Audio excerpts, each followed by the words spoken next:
You're listening to the Thoroughbred Podcast, an elite business leadership podcast. Hey guys, welcome back to the Thoroughbred Podcast. I am John Wentworth, and I want to thank you guys so much for tuning in. Thank you for subscribing and sharing our podcast and for giving us a 5-star rating. I'm super jacked today to bring you. We actually took the show on the road today, and we're in an amazing studio, much better than our own. So we're very blessed and honored to welcome Mr. Michael Foguth of Foguth Financial. What's up, brother? Living the dream, brother. Living the dream. No doubt about it. So I think for those of you that don't know Michael Foguth, we met how? That little home in Fenton that you had? Yeah. I had the very first house I ever bought. My wife and I, Brooke, bought that together. And then when we left Fenton and moved down here almost 10 years ago. Gosh, it's been that long. Yeah, we just decided to rent it out because the market wasn't the greatest. Right. We bought it at the wrong time. And being a financial guy, you're recognizing the market's going to come back, so we're just going to hold. Yep, going to hold. And it was a very, inexpensive mortgage to carry. Right. And so, I was netting money every year off of it, but it got to a point in the rental world where I didn't want to be a landlord. Right. Right? Money, the numbers made sense. Right. But, Brooke and I looked at each other one day and we're like, look, I'm just, got a phone call like, hey, my furnace stopped working. And it's like, man, I got kids, I got a life that I got to deal about. The last thing I want to do is have to run up to Fenton and say, okay, how do I fix this? What's it going to cost? Time to sell that sucker. Yeah. So, so we sold it. You did a great job on that. I think we rocked that out in the same weekend and we listed it. So got that out of our hair, and then we've just been moving and rocking ever since. Well, it's funny because a lot of people will say, for example, that was a $100,000 house, give or take, right? But I'll have people say that are in a $300,000 house, well, I think we'll just keep it and rent it out.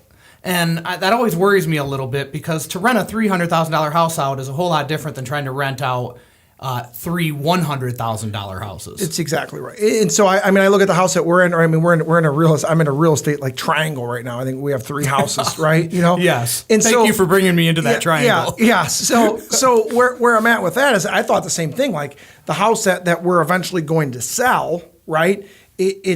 I could turn a huge profit if I decided to rent that. But again, are we going to find somebody that's going to rent in that marketplace of where that's at? Probably not. And more importantly, do I want to deal with, again, the same things? That's not my world. That's not where I want to be. Right, exactly. So. Well, and we talked about, focusing on what you're really good at. Chris and I just had the conversation on the way down. Like, too often inside of our businesses, I think we get people doing a little bit of everything rather than being super dialed in and focused on what they're good at. So how do you do that in your business? Because I think that's something that we have to focus on to take our business to the next level. And I do struggle with that. I think, because we're always trying to do more. Yes. We're always, we use a phrase in our office called push the pace. We call it PTP, where we're always saying, hey, push the pace, keep going, keep getting better at what you're doing. So I think that there's 2 things that we focus on here. So with our staff, we focus on unique abilities. So one of these coaching groups that I belong to, they say focus on your unique ability. Wait a minute, you're in a coaching group? I'm in about 3 right now, and exciting. I just got picked up and accepted into another one. So, but you're super successful. Why do you need that? So all right. So this is. I'll go back. Right? Yes, I'll go back to your question because I do want to address that with unique ability. But here's something that I was listening to over the weekend from an influencer, a social media influencer. He says, Was it John Wentworth? It was not John Wentworth. No. His thing was, don't practice until you get it right. Practice until you cannot get it wrong.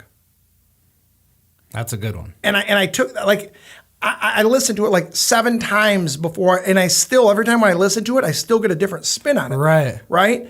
And he related it to some of the best athletes in the world, right? This was a wrestler that was doing it, so I would give you references in the wrestling world that nobody would get. So take like a LeBron James, for example, right? Steph Curry. Do you think that he's just hitting those threes until, hey, I made one, I can now leave the gym? Right. No. They keep shooting until they cannot get it wrong. It's the same thing in the business world. Keep doing it until you can't get it wrong. Because my reality is you always can get something wrong, so you always want to get better. Right. And then you're just on autopilot once you hit that point, right? You got to keep getting better. That's why I say keep getting better. That's why I'm in 4 coaching classes, because you can always be better.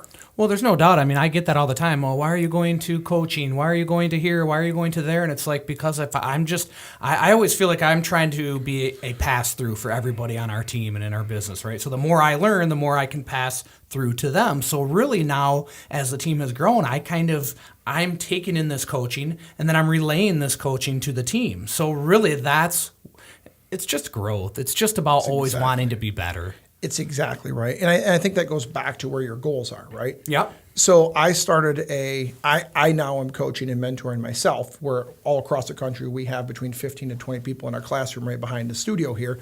We have like I saw some of that on social media. Yes. Good stuff. So we have a classroom back there. And so this Thursday and Friday, we have 15 people from all over the country that are flying in, and they're going to go through and they're going to learn our process here in this office. So now I'm mentoring those people. Last month, we had 18 people here. So you're these right. people are looking to grow their business in a similar manner. They're looking to grow their business. And again, everybody's got different levels. So we just kind of break it down. If you want to go to this level, it's all a process, right? If you want to go to this level, how do you get there? Right. It's not rocket science, right? So you duplicate what most successful people are doing. Right. It's all about a process and a system. Yes. So let's back up. Who is Michael Foguth?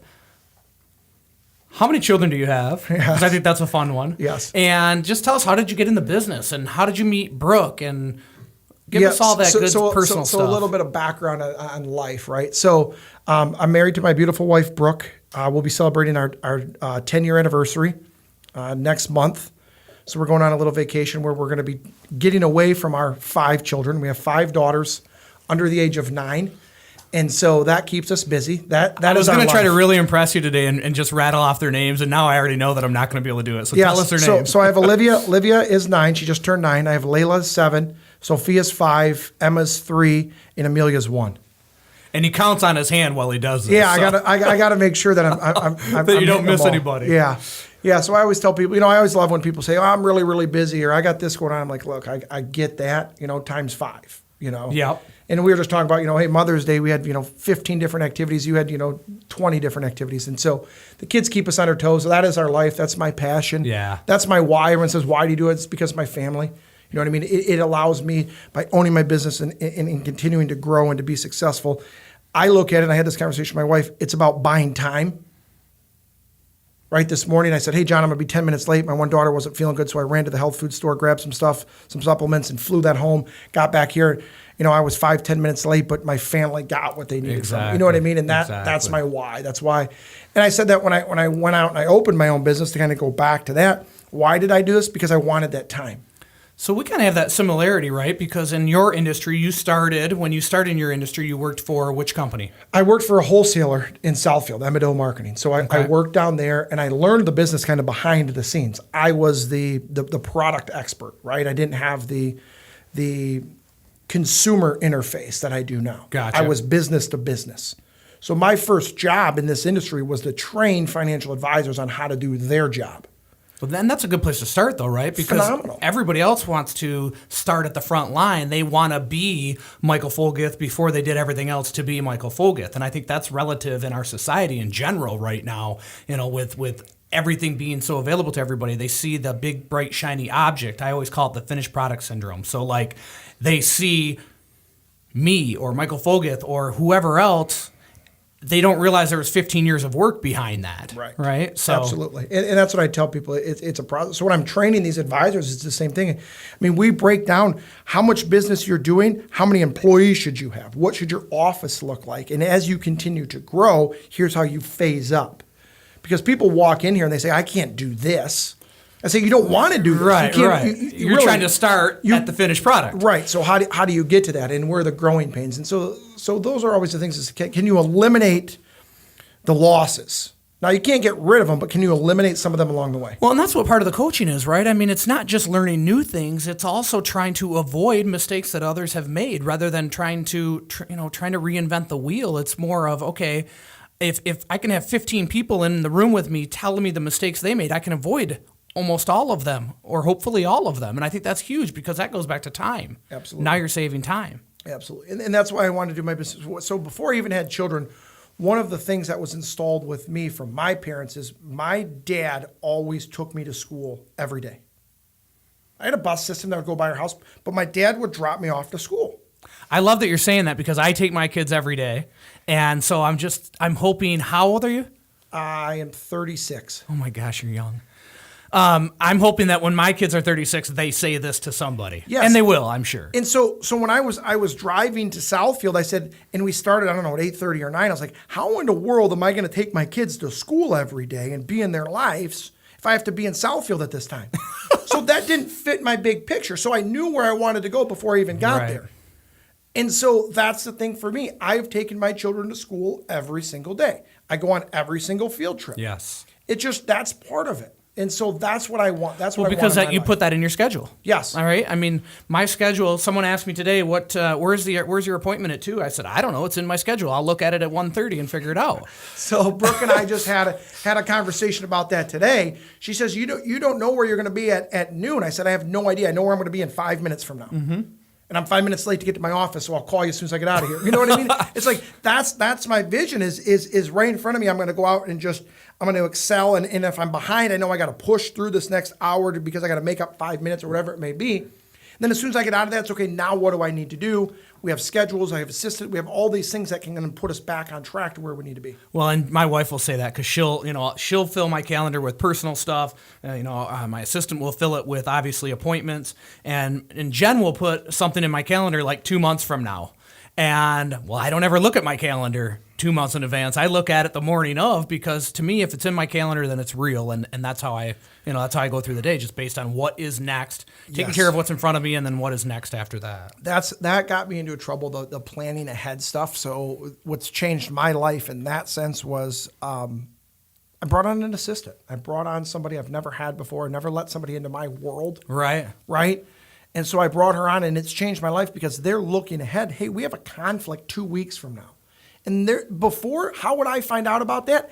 At the point of the conflict. Right. And now guess what? That conflict has become. It's like pouring gasoline on the conflict.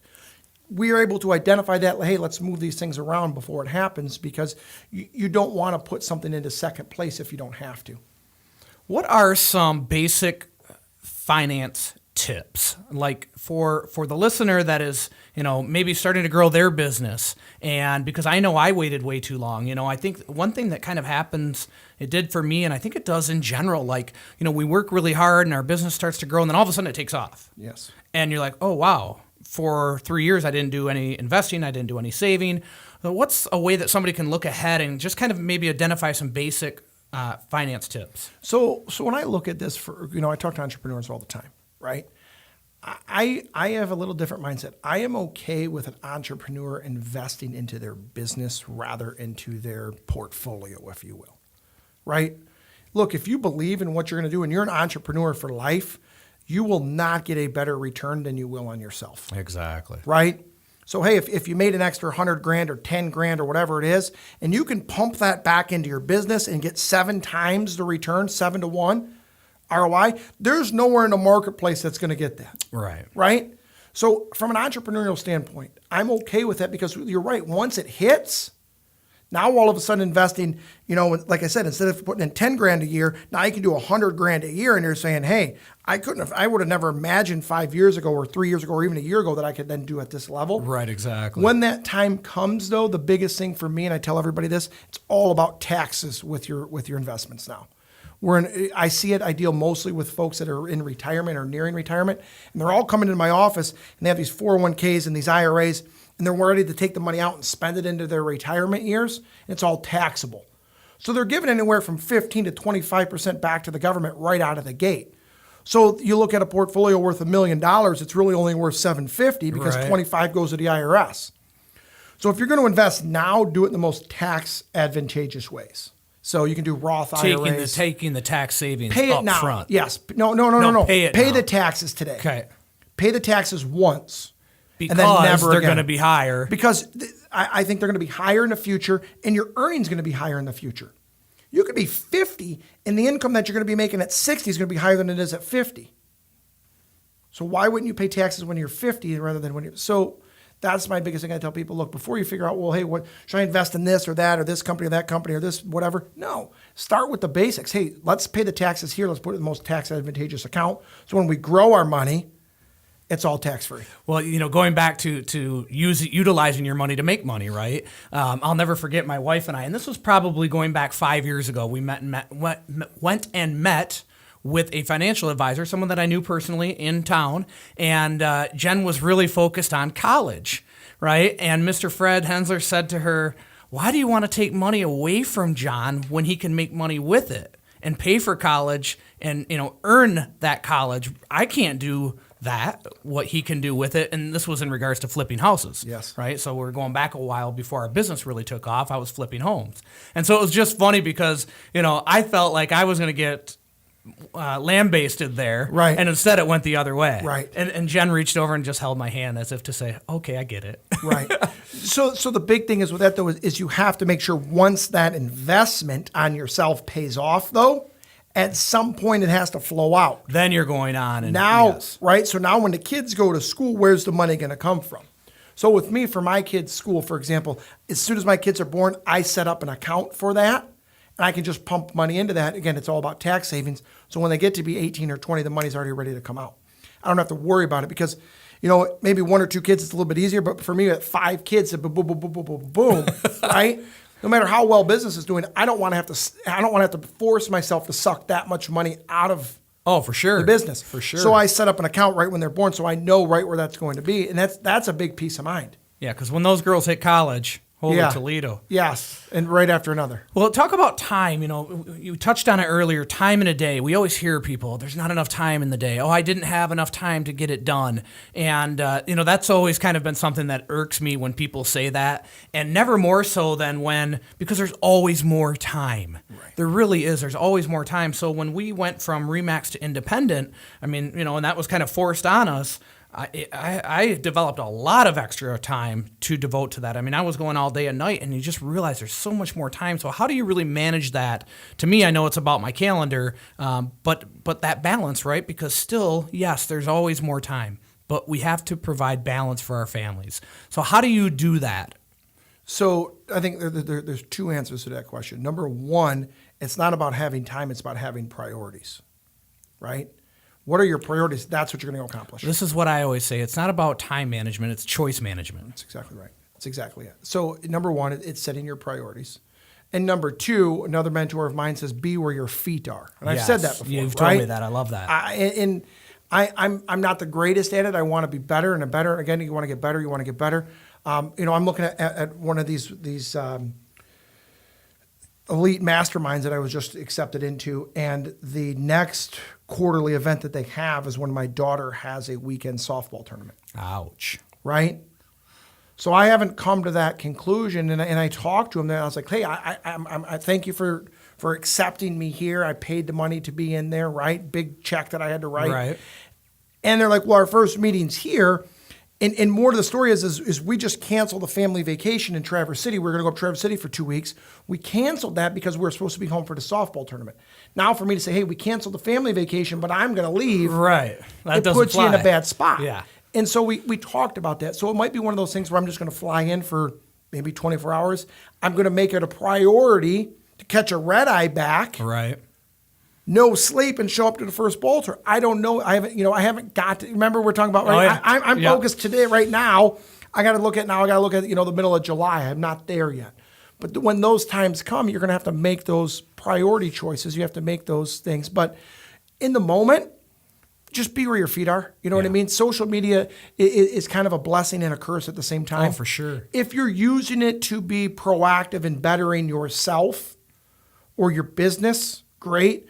But if it's just a time waster, hey, I wonder what Sally did today. What is her post updated? Sally right? actually sold the house yesterday. Right, there you go. That's what I'm saying. You know what I mean? But what are all these people that we don't, do we really need that? Or do we need to be with our children and with our wives? No doubt about it. Right?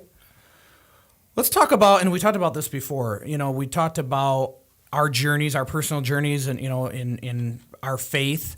And I think we both we don't boastfully or flamboyantly bring it into the workplace, but it does exist in our workplace. It does for me, for sure. I think I shared with you before, somebody said, you should be careful on your video because the cross was in the video. And I said, it's going to stay there, right? I mean, right. I didn't intend for it to be there, but it is there every single day. And if it's there, it's there. Right. So do you ever run across that where you kind of feel like you're in a situation where you're unsure if you want to share those things? No, because I'm not going to alter my faith for somebody. And again, I'm at a luxury. You're at a luxury now to where the people that you're going to decide to work with, you can choose. Yes. Right? Yes. And so I do these all the time with my team. Who's our ideal client? Who's our avatar? Who's our client? avatar? Yes. Right? Look, there's nothing wrong with somebody who's been divorced 10 times, right? And they especially in my industry, right? But they made their money in a questionable fashion, right? But they come in and they say, hey, we want to invest it. We might not fit, right? That's okay, right? You look at your client base and all of a sudden, again, family, faith, a lot of people from church. How did that happen? I'm not telling people, I don't say, hey, I'm doing a workshop at my church. That's not what we do. But it comes across with who we are. They see you. Where do they mostly see you at, right? Well, all of a sudden they see you at these functions and this, and they know who you are. And let's talk about that. And that's the person you're going to attract. Well, and I feel like, too, I mean, it gives us the opportunity, it gives us the platform to share that.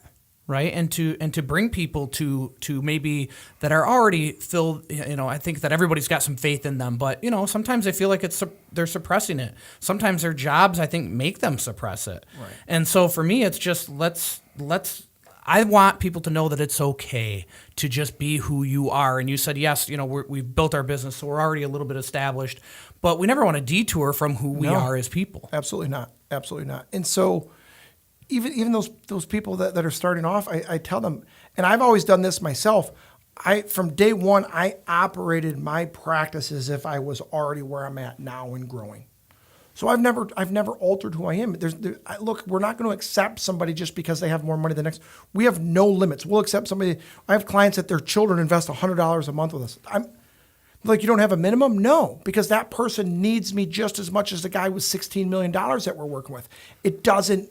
I love that because same with our business, it's like when it comes to marketing homes, we do all this. You're doing a Matterport of your office today. We do Matterports of our listings. I didn't know that's what's called, by the way. Yeah, Matterport. Okay. And so we do the same, there's different tactics in marketing different homes, but we don't say, oh, well, that home is only $100,000, so we're not going to do the professional photos and the professional Matterport and all those other things. We do whatever it takes for each property because those people need us the same. And I think that's that part of trying to put your best foot forward and the best product forward for the consumer.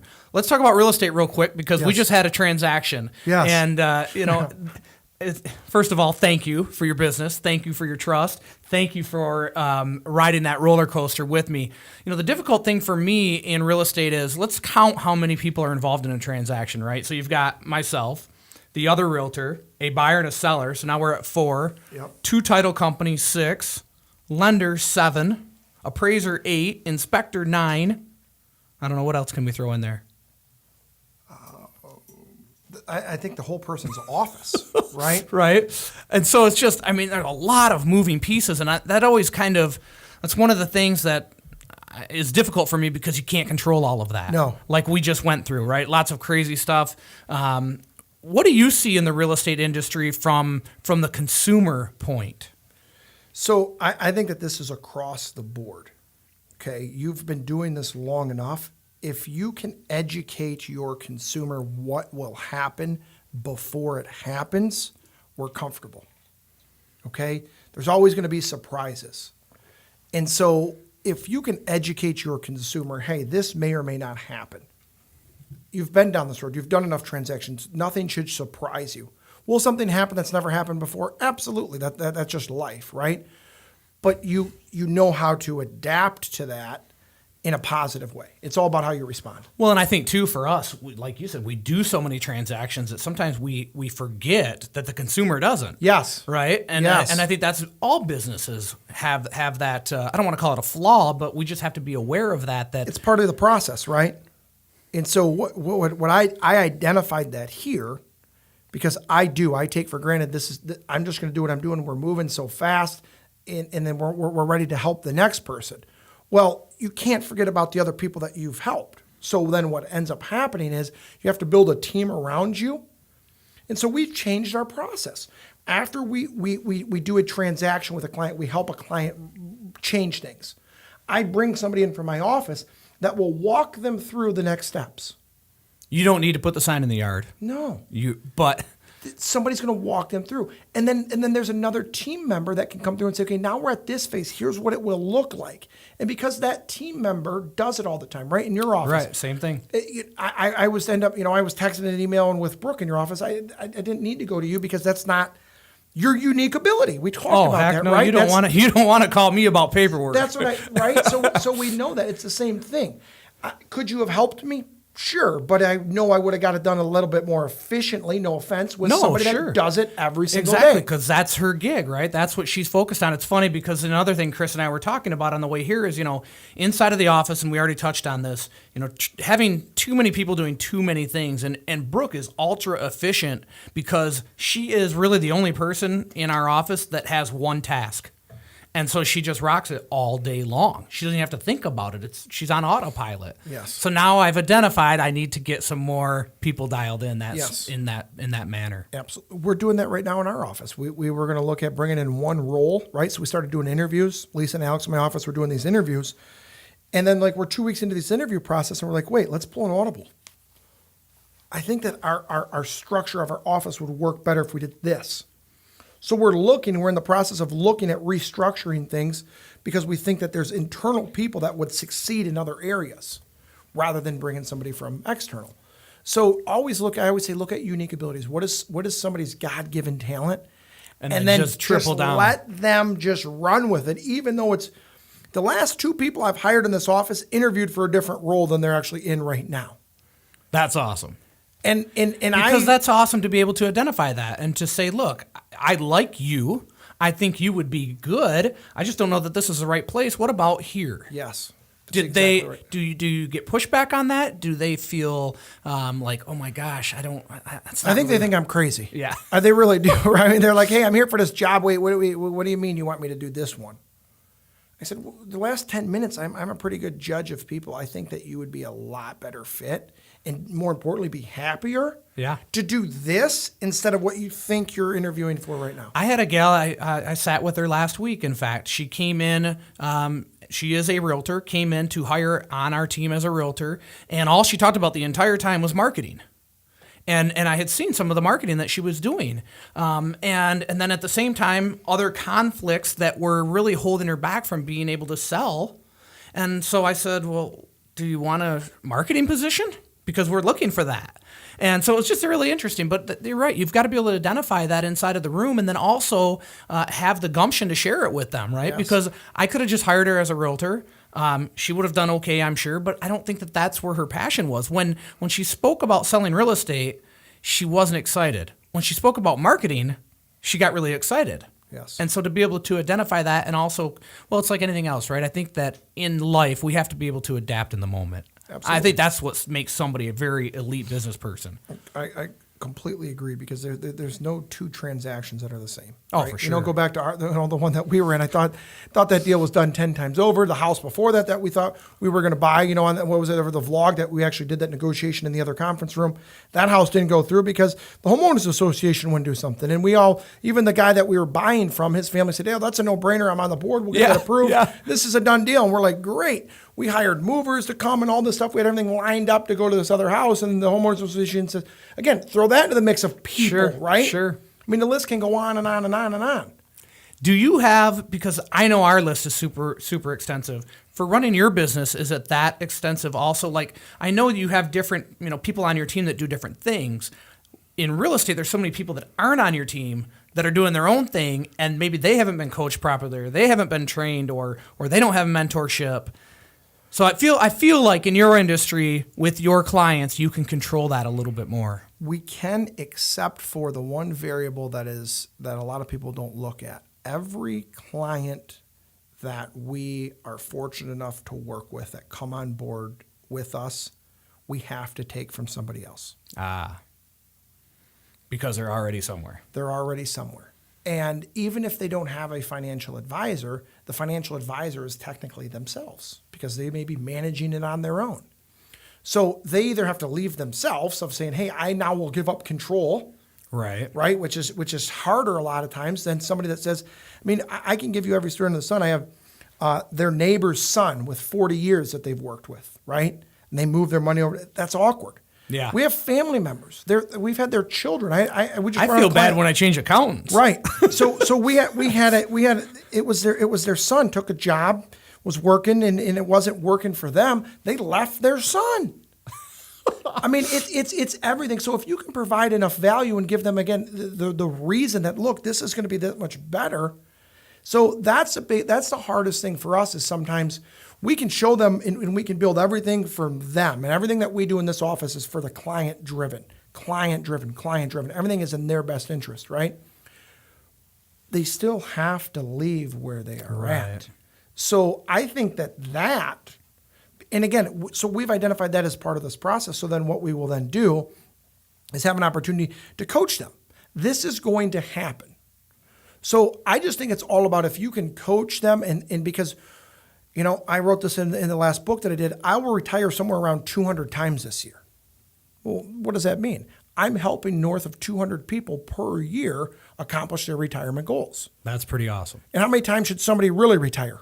Once. So they do it once. I do it 200 times plus a year. So you get good at retiring. I get great at it. How did you even make it to work today? Yeah. Late. I was late. So, you know, that's the thing is you have to share with them what's going to happen because it's all about being comfortable. And you know, I mean, talk about emotion. I mean, you're in a very emotional business. Oh, for sure. Right? For sure. I mean, we're building our dream home, right? Our forever home. And it's an emotional process. We're leaving a house that 4 of our 5 children were born into, and there's memories in there, right? I think that's what happened with the people we bought the house from, right? Yeah, probably so. They never even got a for sale sign in the yard. We didn't. You're like, hey, do you like it? I was like, sure, great. Me and my wife and I kind of joke about this, but like we kind of forgot what we're going into because we walked through the house once. Right? Exactly. But that day was so funny because emotional. Tony was with us, right? Tony had ridden down with me, and we're just in the driveway, and he says, yeah, buy it. This is what Mike shares with me. Yeah, we like it. Buy it. Didn't say offer this and then offer that. He just put his trust in me and said, go buy it for us. And so I started the negotiations, and we shut it down very quickly, and I think that we did well. But I love that when people will always ask me, let's say, for example, I have a seller and we get an offer on their home and they will say, well, what should we counter at? And I say, I don't know. And they'll say, what do you mean you don't know? You're the realtor. I say, well, unless you tell me like what is your bottom line, I don't know how to counter. And so I love when people share that with me and just allow me to do what I do well, which is act in the moment as opposed to put together this huge synopsis of what ifs. And I love that. So thank you for that because that allowed us, I really believe, to secure that house at that number. Absolutely. It did. I mean, it caught them off guard, and then we had to get creative along the way, right? And we just had to adapt to the situation. I mean, it's one of those things, I say this saying a lot, you know, I say you can or you can't, either way you're right. There you go. I like that one. Right? Can or you can't, either way you're right. So those are things that you just want to look at, and we knew what we wanted, and we just had to be the most creative to get the job done, that's all. Tips. How about like tips for our listeners maybe that are in that, everyone wants to be an entrepreneur right now, right? I mean, that's like such a sexy word. That's what everybody talks about. I mean, Mike and I actually went to see Gary Vee in Miami and by chance ended up on the same plane, yes, which was pretty cool. And he taught me all about American Express and how to utilize it. Thank you for that. You're welcome. But that was really a great event. And, you know, and I think Gary's one of those guys, and there's other people that, you know, this entrepreneurial thought process. And so what are books or tips, things to inspire that have inspired you to kind of continue that learning process for somebody that can't join a very exclusive mastermind group? Well, it's really cheap right now because there's a lot of advice out there. And I think that if you follow two tips, I would say is follow industry that you want to go into, right? Who are the influencers and the leaders in that industry, but also go outside. So tip number 2 is go outside of your industry and follow. An entrepreneur is an entrepreneur, a business leader, right? You're going to be a business owner or business leader. I look at a lot of businesses, that are popping up around. Nothing wrong with them, but I just look like, that's not a business leader, right? And that's okay. That's okay. I remember somebody when I was coming up and they were a manager of me, and I was compared to other people in the office and says they will never be you and you will never be them, and that's okay. But you need each other to be successful. And I didn't understand that at the time, but years later I now get it that not everybody can be the same thing. You can't have an office or a community full of business leaders, because who's helping that leader lead? And if everybody in your office is not paper oriented, right? For example, right. Then what happens?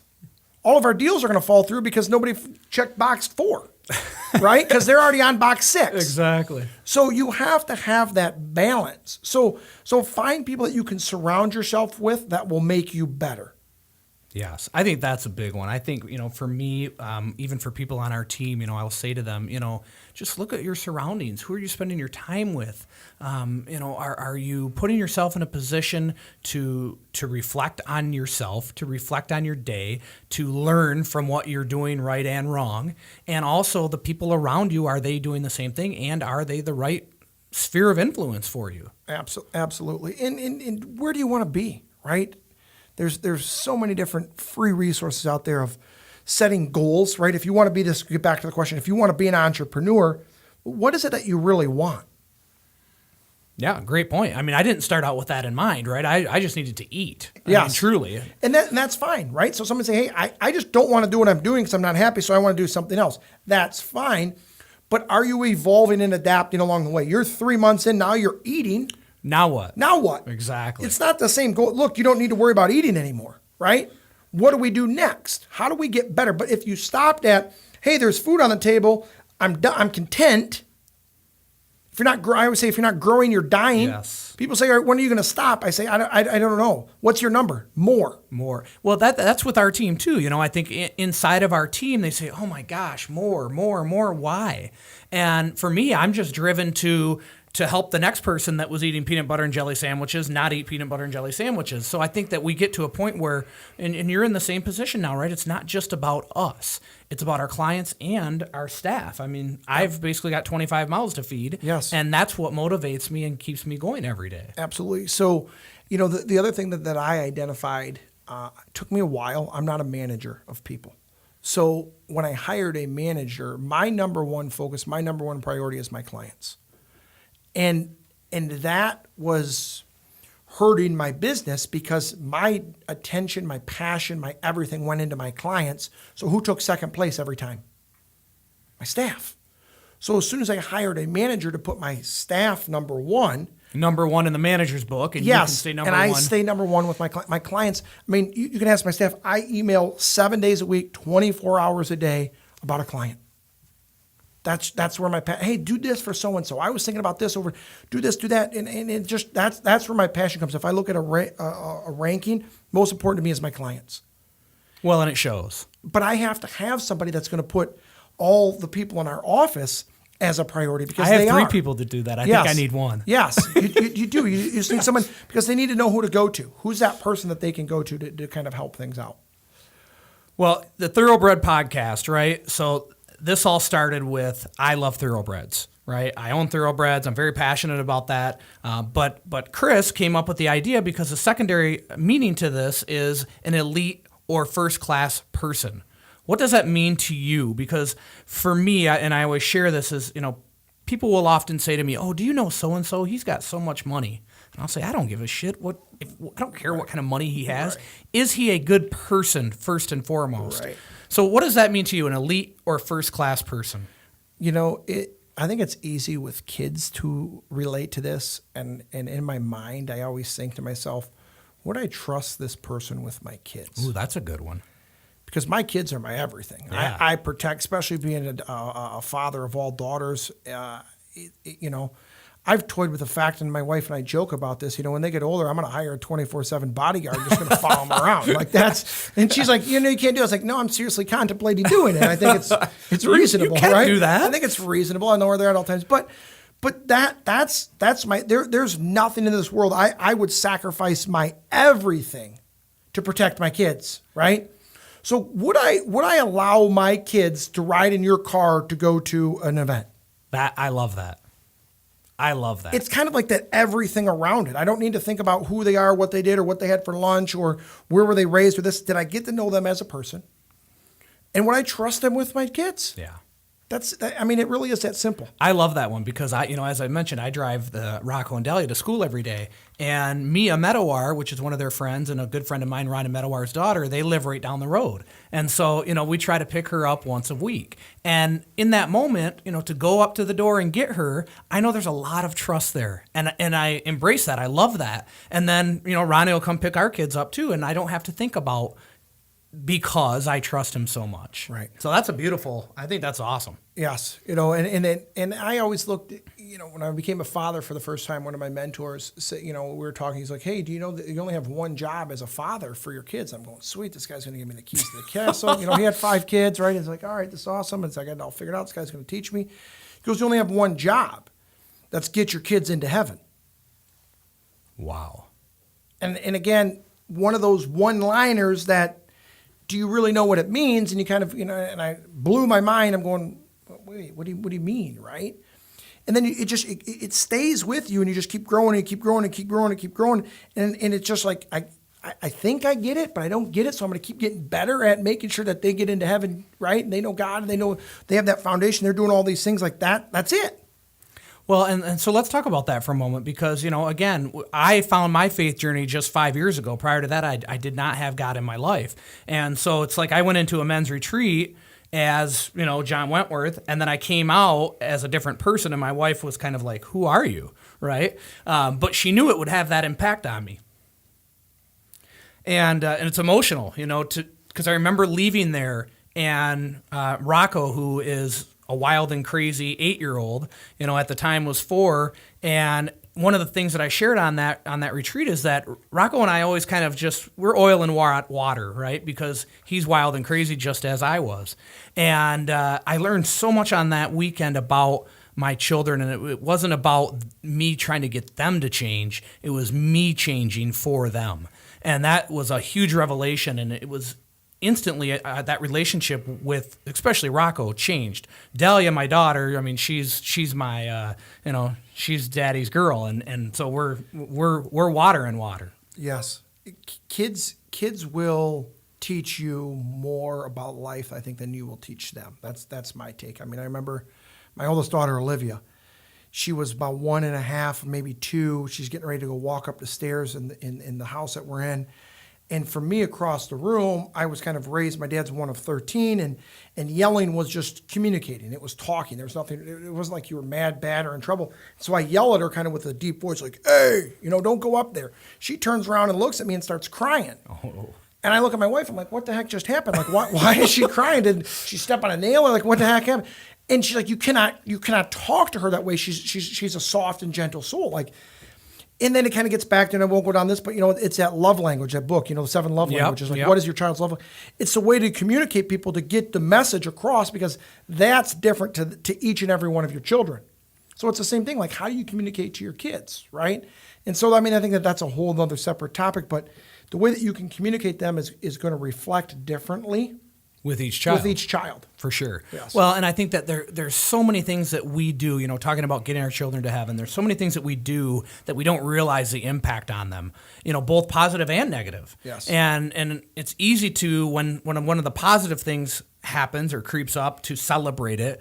But then it also reminds me to reflect, like, wow, if they really got that, what are the other things that they're getting that maybe aren't so positive just in a day-to-day, right? None of us are perfect, no. And we're growing and trying to learn every day. But one of the things that I do when I drive them to school and they go to a Catholic school is I pray in the morning. We pull the car over and we say a little prayer, right? Yes. And, again, coming out of that retreat, now I'm like, okay, praying every night, doing all these things with them, and they're all like, okay. But you're doing these things and you don't realize the impact until one day you forget to pray, and Daddy, you pull over, we forgot to pray. Right. And that's when you realize that the impact that we're having on them. And I just think that's beautiful. Get them to heaven. Yes. It lays the foundation for them, right? Yeah. It lays the foundation for them. And I think that if you can be a positive influence on your, at some point, I don't want to think this, but at some point your children are going to grow up.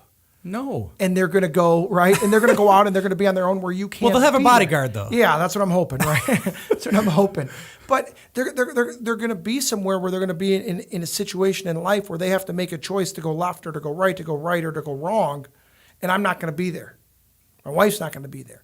And so have we laid enough of a foundation for them to go right instead of go left or to go? So it all gets back to the foundational work that you're going to do with them and being there. Right? And every single mentor that you talk to, they all say the same thing. If I could go back, I would spend more time with my kids or my family. I've never met one person that says, man, I spent way too much time with my wife and kids. I wish I could go back and do more deals. That doesn't happen. Right. No, that's a great point. If they all say that, right, and I hear it loud and clear, there's no such thing as too much time with your wife and your kids. So that's a priority to me. It's a hard as a business leader, as an elite, right? For sure. You have all these other people that are dependent on you. So how do you balance that? There's no right or wrong answer. Just as long as you got better than you did the day before, if you are where your feet are, and you give them that priority at that set time and just go. Well, and I feel like sometimes too, when I get involved with, for example, the Whaley children in Flint, that's kind of dear to my heart. And when I look at that, okay, do I want to start spending a bunch of time there? Because now, it's a great thing, but it is the right time in my life, right? So this is kind of about having the ability to say, no, it's not the right time. Because if I'm working all of these hours and then my free time is spent there and not at home, I struggle with that a little bit because is that the right choice? You want to do, I think that's the thing about people like us. We want to do everything. Yes. We want to be able to do everything. Yes. And you just can't always do everything. You can't, and it gets you in trouble. It does, because if it gets back to what we talked about a little while ago, it's the priority, right? These things are important to me, but I have a choice to go to my daughter's activity or to another fundraising event. Yes. Right? So what's the priority? I don't have time. You're right. You don't have time to do both. You can't. You've got to pick one. You have to pick one. So if you can, there's two ways that you can be there. When you have time, give time. But when you can, and that's still a priority to you, whatever it may be, then write a check. Send somebody from your office. Ooh, I like that. Right? We do that all the time. You can ask somebody in here. We pick a charity each and every month. And I will not just write a check. Because we did that last year, and I was like, I felt empty. Right? My bank account was empty, but it was also, right? I said, that's not fun. What are we passionate about? Each and every month they can come to me and say, hey, I'm passionate about this. Great. How are we going to get plugged in and lead from the middle with that? And then I'll write the check. Right. Rather than just writing the check. Right. Because that gets old and there's no oomph behind it. There's nothing behind it. And I think that we can take a lot more out of it. So now when we do a charity a month, what is it? How are we getting behind it? And what is the impact? And everybody has it, because everybody has different passions. Sure. Right? To me, I'm very similar to you. My passion is helping children, those that are less fortunate, right? So I look at those things as if I had a choice to give all of my money to, I'd make something like that, right? There's other people in here that have different passions, sure. Right? So how do we get behind that and lead from the middle to make an impact? I love that. I think that's a great idea to get what is the people on the team, what are they passionate about also? Because that's how you're going to get the buy-in from them. That's exactly right. So now they're going to show up to XYZ event with the check from you, right? We have one of those big fancy checks that you get a picture with, right? So you can get that side of it, because look, you're writing a check that not a lot of other people can do. So there should be some recognition sometimes for that. Sometimes you don't have to. For sure. But now you have the whole team behind you. They have the company shirts on and everything's great. We're having fun. It's also a team builder. Yeah, for sure. Right? So we have those opportunities.